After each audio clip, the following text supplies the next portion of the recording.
അപ്പൊ നമ്മുടെ സാധനം റെഡി ആയിരുന്നു മക്കളെ, മീൻ പൊള്ളിച്ചത്. അപ്പൊ എന്റെ സ്വന്തം കുഞ്ഞുമക്കളെ, അപ്പൊ എന്റെ കുഞ്ഞുമക്കളെ ഈ മീനിന്റെ എന്ത് പേരാ പറയണെന്ന് കമന്റിലൂടെ അറിയിക്കുക. അതായത് ഇത് കണ്ടത്, ഇതാണ് സാധനം. അപ്പൊ കോൾബിൻ ചേട്ടന് ചൂണ്ടക്കടിച്ച മീനാണിത്. അപ്പൊ കോൾബിൻ ചേട്ടൻ ചൂണ്ടയിൽ പിടിക്കണ വീഡിയോസ് ഒക്കെ പോസ്റ്റ് ചെയ്യണതായിരിക്കും.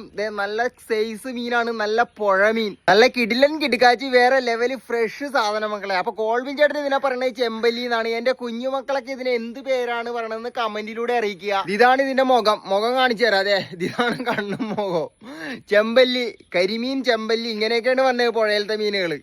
നല്ല അടിപൊളി കരിമീൻ, പിന്നെ അത് കഴിഞ്ഞാൽ ചെമ്പല്ലിയാണ് വന്നത്. അപ്പൊ എന്റെ കുഞ്ഞുമക്കൾ എന്താ പേര് വേണമെന്ന് കമന്റിലൂടെ അറിയിക്കുക.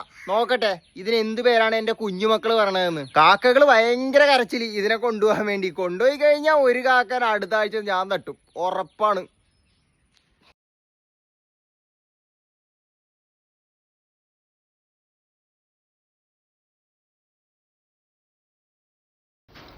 പച്ചമുളക്, ഇഞ്ചി, വേപ്പല, വെളുത്തുള്ളി, ഉള്ളി, ചെറുനാരങ്ങാനീര്, ശകലം മുളക് പൊടി, കുറച്ച് മല്ലിപ്പൊടി, ഇതെല്ലാം ഇട്ടിട്ട മസാല ഇട്ടാ. ഇതിലോട്ട് നമ്മൾ ആഡ് ചെയ്യാൻ പോണത് പൈനാപ്പിൾ അരിഞ്ഞാണ് കേട്ടോ മക്കളെ. നല്ല മധുരമുള്ള പൈനാപ്പിൾ ഇട്ടാ.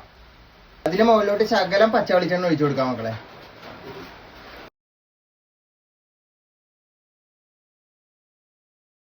അപ്പൊ നമ്മുടെ സാധനം റെഡി ആയിട്ടുണ്ട് മക്കളെ, മീൻ പൊള്ളിച്ചത് റെഡി ആയിട്ടുണ്ട്. നമുക്ക് പിടിച്ചിട്ടുണ്ട്.